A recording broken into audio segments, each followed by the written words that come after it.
전능하사 천지를 만드신 하나님 아버지를 내가 믿사오며 그 외아들 우리 주 예수 그리스도를 믿사오니 이는 성령으로 잉태하사 동정녀 마리아에게 나시고 본디오 빌라도에게 고난을 받으사 십자가에 못 박혀 죽으시고 장사한 지 사흘 만에 죽은 자 가운데서 다시 살아나시며 하늘에 오르사 전능하신 하나님 우편에 앉아 계시다가 저리로서 산 자와 죽은 자를 심판하러 오시리라.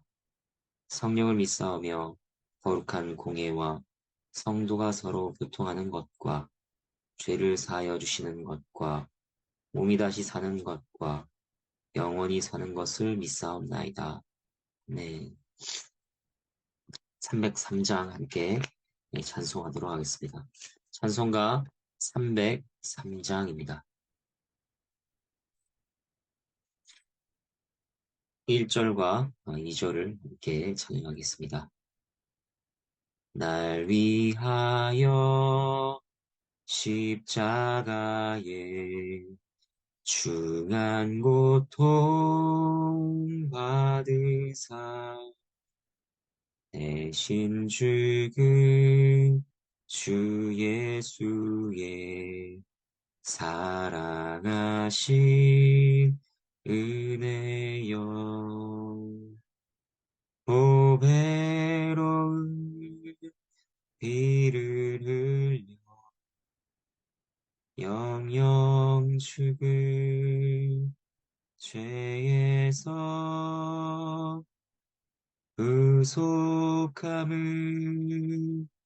받으느니 어찌 찬양 안 할까 예수 안에 있는 우리 한량없이 즐겁고 주 성령의 위로함이 마음속에 차도다 전국 음악 소리 같은 은혜로운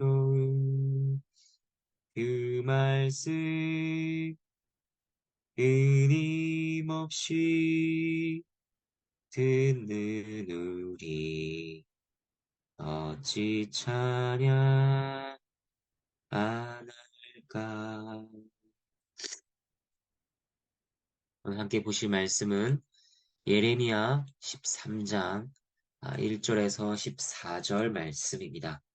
예레미야 13장 1절에서 14절 말씀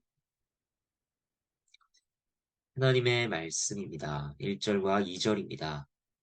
여호와께서 이와 같이 내게 이르시되 너는 가서 배띠를 사서 내 허리에 띠고 물에 적시지 말라 하시기로 내가 여호와의 말씀대로 띠를 사서 내 허리에 띠니라. 하나님께서는 때때로 선지자의 상징적인 행동을 통해 말씀을 전하셨습니다. 이러한 상징적인 행동의 예언은 외적인 모습과 그 안에 담긴 의미 모두에 주의를 기울여야 합니다. 그렇지 않고 외적인 모습만 본다면 그저 선지자 혼자 이해되지 않는 이상한 행동을 하고 있는 것이 됩니다. 먼저 외적인 행동들을 보겠습니다. 하나님께서는 예레미야에게 배띠를 사게 하셨습니다. 물에 적시지 말고 허리에 띠라고 하십니다. 물에 닿지 않게 하는 것은 배를 보호하기 위함입니다. 두 번째 행동을 보겠습니다. 3절부터 5절입니다. 여호와의 말씀이 다시 내게 임하여 이르시되 너는 가서 내 허리에 띈 띠를 가지고 일어나 유브라데로 가서 거기서 그것을 바위 틈에 감추라 하시기로 내가 여호와께서 내게 명령하신 대로 가서 그것을 유브라데 물가에 감추니라. 하나님의 말씀입니다. 이번에는 예레미야에게 띈 띠를 가지고 유브라데 물가로 가서 바위 틈에 그것을 감추라고 하십니다. 그런데 유브라데 물가까지는 그저 옆 동네 물가 정도가 아닙니다. 1000km 정도 되는 거리입니다. 그렇기 때문에 예레미야가 이것을 완복하는 일은 결코 쉬운 일이 아닌 것이죠. 그래서 어떤 이들은 지금 말씀이 예레미야가 환상 가운데서 본 것이라 말하기도 합니다. 물론 가능성이 있습니다. 이어서 보겠지만 예레미야는 물가에 감춘 이 뱃띠를 다시 찾아와야 합니다. 아무리 표시를 해둔다고 하더라도 이것이 쉬운 일이냐, 현실적으로 가능한 것이냐 물을 수 있기 때문입니다. 하지만 반대로 실제로 예레미야가 이 일을 행했다는 것도 배제할 수 없습니다. 선지자는 어떤 어려움이 따른다 할지라도 하나님의 명령에 순종해야 합니다. 또 하나님께서 주시는 능력으로 사람의 생각 이상의 놀라운 일들을 행하기도 했습니다. 또 본문에서 어떤 환상이라 할 만한 인상을 주는 요소가 없기도 합니다. 그렇기 때문에 예레미야가 실제 유브라데에 가서 바이틈의 띠를 숨긴 것으로 볼 수도 있습니다. 환상이든 실제든 그 의미는 바뀌지 않습니다. 그리고 예레미야의 태도도 분명합니다. 그것은 순종이었습니다. 2절 말씀을 보면 내가 여호와의 말씀대로, 또 5절 보면 내가 여호와께서 내게 명령하신 대로 라고 말씀합니다. 예레미야는 하나님의 말씀과 명령대로 했습니다. 그런데 돌아온 예레미야를 하나님께서는 다시 유브라데로 보내십니다. 이것이 세 번째 행동입니다. 6절과 7절입니다. 여러 날 후에 여호와께서 내게 이르시되 일어나 유브라데로 가서 내가 내게 명령하여 거기 감추게 한 띠를 가져오라 하시기로 내가 유브라데로 가서 그 감추었던 곳을 파고 띠를 가져오니 띠가 썩어서 쓸 수 없게 되었더라. 하나님의 말씀입니다. 감추게 한 띠를 다시 가져오라고 하셨습니다. 여러 날 동안 물가의 바위틈에 있었던 배띠는 썩어 있었죠. 이것은 이상한 일이 아니라 자연스러운 현상이었습니다. 하나님께서는 이런 과정들을 통해 무엇을 말씀하시려고 했는가? 이제 그 의미들을 보겠습니다. 8절부터 11절 말씀입니다. 여호와의 말씀이 내게 임하니라. 이르시되 여호와께서 이와 같이 말씀하시니라. 내가 유다의 교만과 예루살렘의 큰 교만을 이같이 썩게 하리라. 이 악한 백성이 내 말 듣기를 거절하고 그 마음에 완악한 대로 행하며 다른 신들을 따라 그를 섬기며 그에게 절하니 그들이 이 띠가 쓸 수 없음 같이 되리라. 여호와의 말씀이니라. 띠가 사람의 허리에 속함 같이 내가 이스라엘 온 집과 유다 온 집으로 내게 속하게 하여 그들로 내 백성이 되게 하며 내 이름과 명예와 영광이 되게 하려 하였으나 그들이 듣지 아니하였느니라. 하나님의 말씀입니다. 띠가 의미하는 것은 이스라엘과 유다였습니다. 그들은 하나님께서 허리에 두르신 띠였습니다. 하나님께서는 그들이 상하지 않도록 아끼셨습니다. 그들을 하나님의 백성으로 삼으셨고 그렇게 하나님의 이름과 명예와 영광이 되게 하려 하셨습니다. 이것이 띠가 의미하는 바였습니다. 하지만 그 백성은 어떻게 했습니까? 교만했습니다. 그래서 그 교만이 어떻게 나타났는가?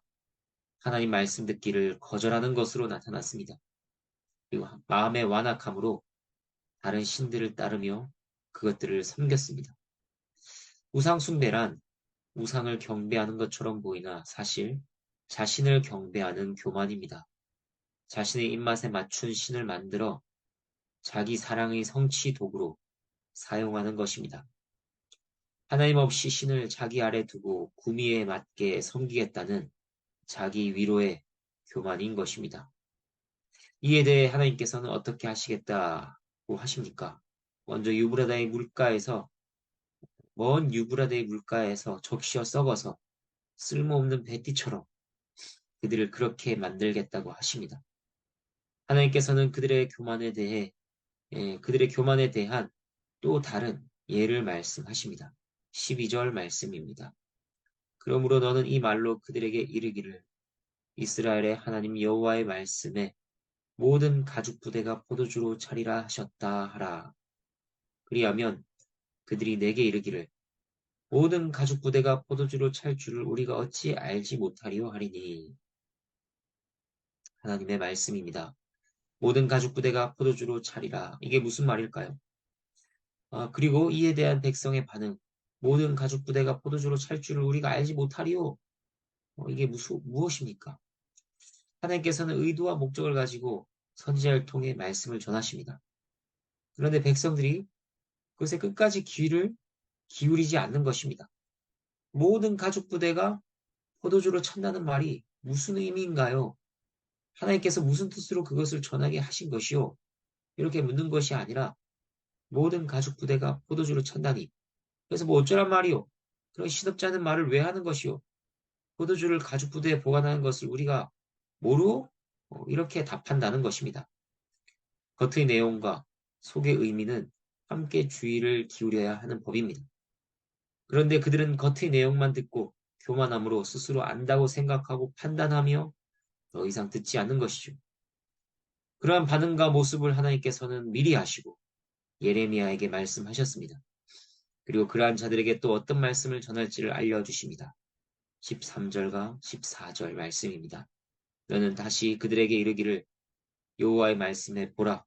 내가 이 땅의 모든 주민과 다윗의 왕위에 앉은 왕들과 제사장들과 선지자들과 예루살렘 모든 주민으로 잔뜩 취하게 하고 또 그들로 피차 충돌하여 상하게 하되 부자 사이에도 그러하게 할 것이라. 내가 그들을 불쌍히 여기지 아니하며 사랑하지 아니하며 아끼지 아니하고 멸하리라 하셨다 하라. 여호와의 말씀이니라. 모든 가죽 부대가 포도주로 가득 차리라.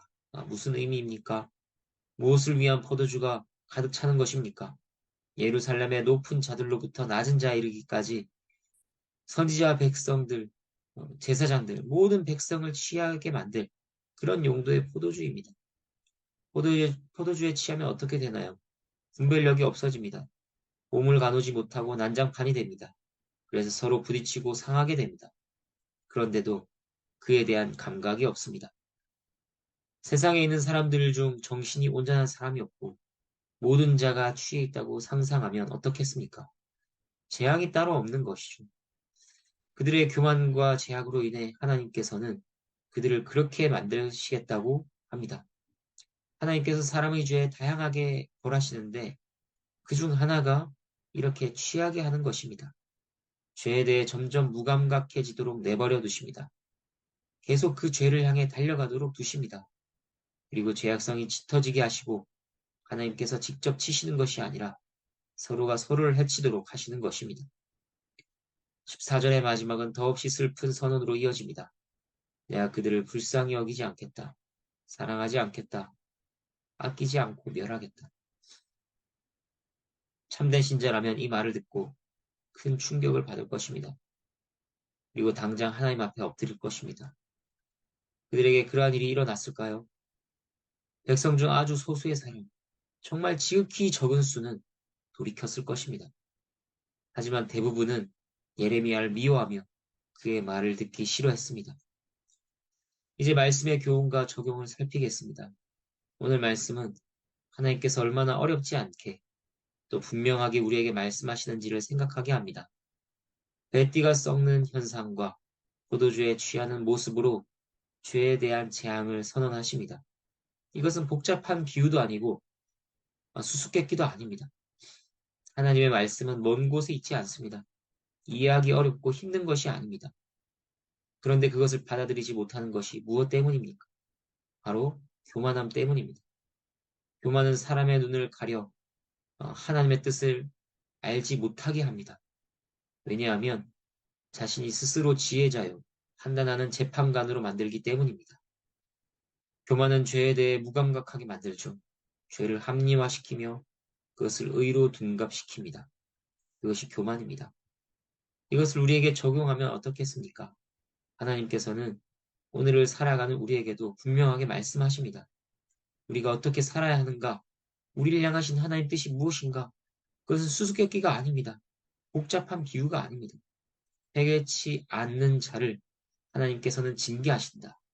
죄를 회개하고 그리스도를 믿으라. 그리스도를 다시 붙들라.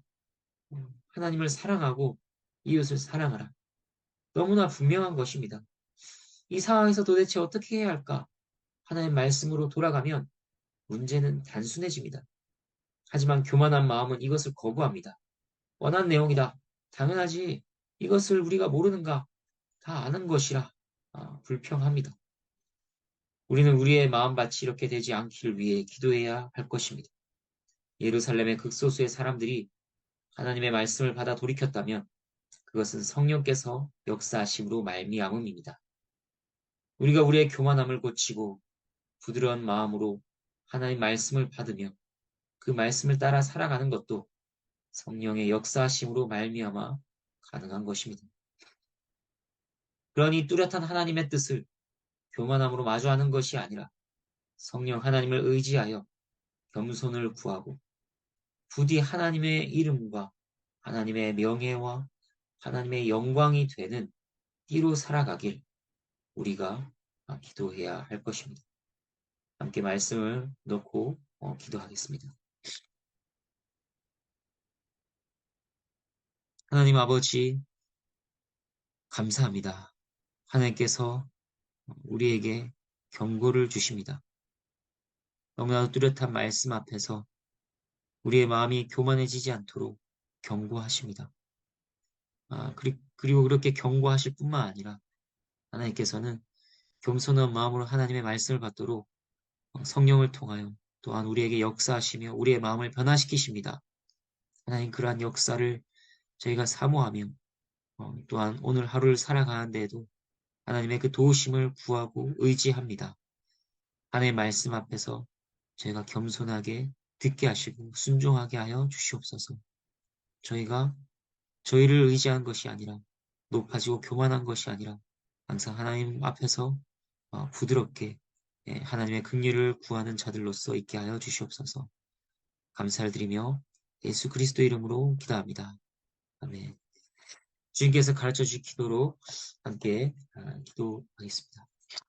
하늘에 계신 우리 아버지요, 이름이 거룩히 여김을 받으시오며 나라가 임하시오며 뜻이 하늘에서 이루어진 것 같이 땅에서도 이루어지다. 오늘 우리에게 일용할 양식을 주시옵고 우리가 우리에게 죄 지은 자를 사하여 준 것 같이 우리 죄를 사하여 주시옵고 우리를 시험에 들게 하지 마시옵고 다만 악에서 구하시옵소서. 나라와 권세와 영광이 아버지께 영원히 있사옵나이다. 아멘.